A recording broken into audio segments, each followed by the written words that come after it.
I want to show you all something real quick that I made. This is a homemade Osage longbow. I didn't have one and I really wanted one, so I made it. And this one's now complete. You can see how I finally got the tiller almost perfect. From this side of the limb to this side of the limb, the bow was even. And I don't think I did too bad of a job for my first try on that, but I'm not even really supposed to be shooting it yet because it's still a little green, but I strung it. I just can't stand it. I've got to shoot it a little bit, and I've already shot it a couple times, but yesterday I finished, sanded everything. I got it all smooth and slick. That's one reason why I'm wearing a glove, because I don't want to get any oil off my hands on the bow. But I just wanted to show you, this thing's got a little zip to it, and it's going to be even better when it fully dries. And you can see how the wood is real blonde yet, and it hasn't had a chance to age since I took it off. The dirty finish from where I was working on it.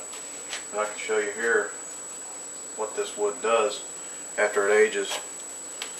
You can see the difference in the color.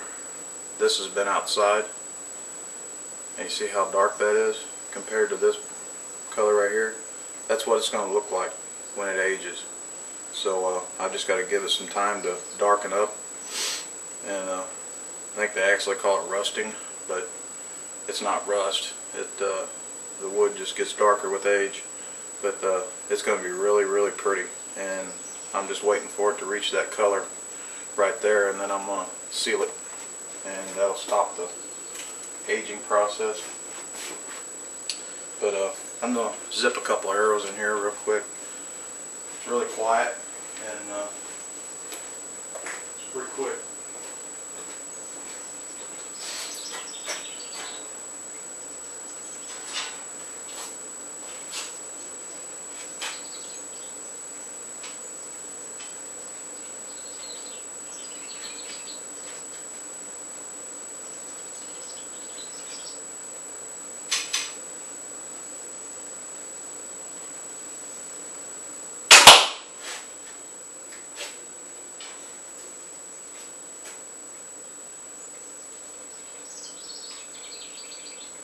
Haven't shot any this morning either. My arm's a little bit sore. Need some warming up.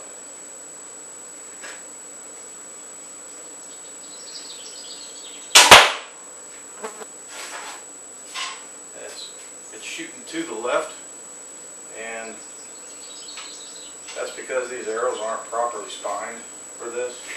I actually need some traditional wood cedar arrows.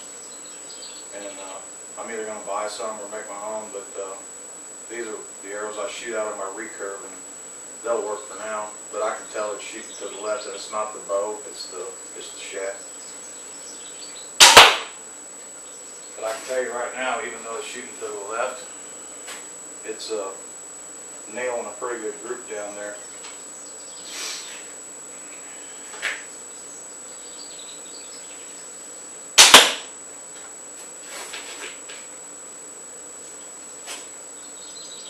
I think it's going to be really nice when this thing ages and gets the full poundage on the limbs. It's probably about 55 pounds at 28 inches right now, and that'll probably jump up to 60 or a little better by the time it's fully cured.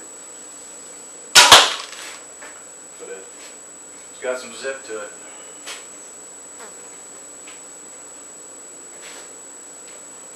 And it's pretty dang accurate.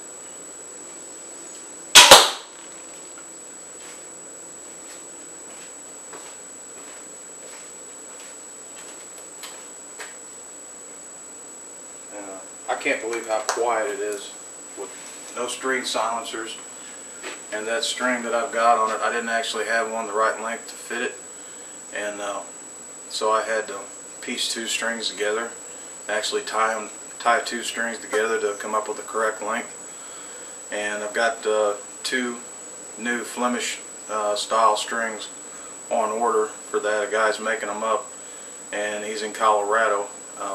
So it's going to take a few days to get them.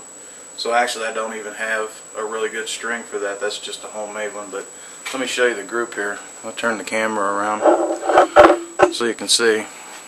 But tell you what, for a bow that I haven't really even shot much to speak of, this isn't bad.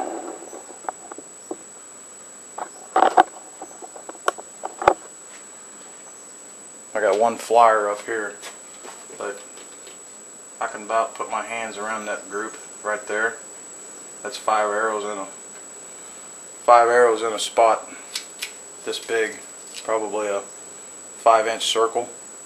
And of course I'm not that far back. I'm just shooting the length of my garage. But that right there tells you the potential of that bow. And I made it myself, so it's even more satisfying. I'm gonna have to kill a deer with it this year. But all those are shooting. Right here was my point of aim, and they're all shooting over here, and that's because of the spine. These are carbon shafts, and they're really stiff, and that's your spine that I'm talking about there. They don't have much flex, and for a traditional bow you need that flex to get proper arrow flight. And like I said, I don't have any yet, but when I do, those groups are going to walk right over here where I'm aiming. So this group that I'm shooting here is going to be right there where it needs to be. And with a little bit of practice and getting used to this new bow, I think it's going to be a killer. Homemade Osage longbow. Thanks for watching.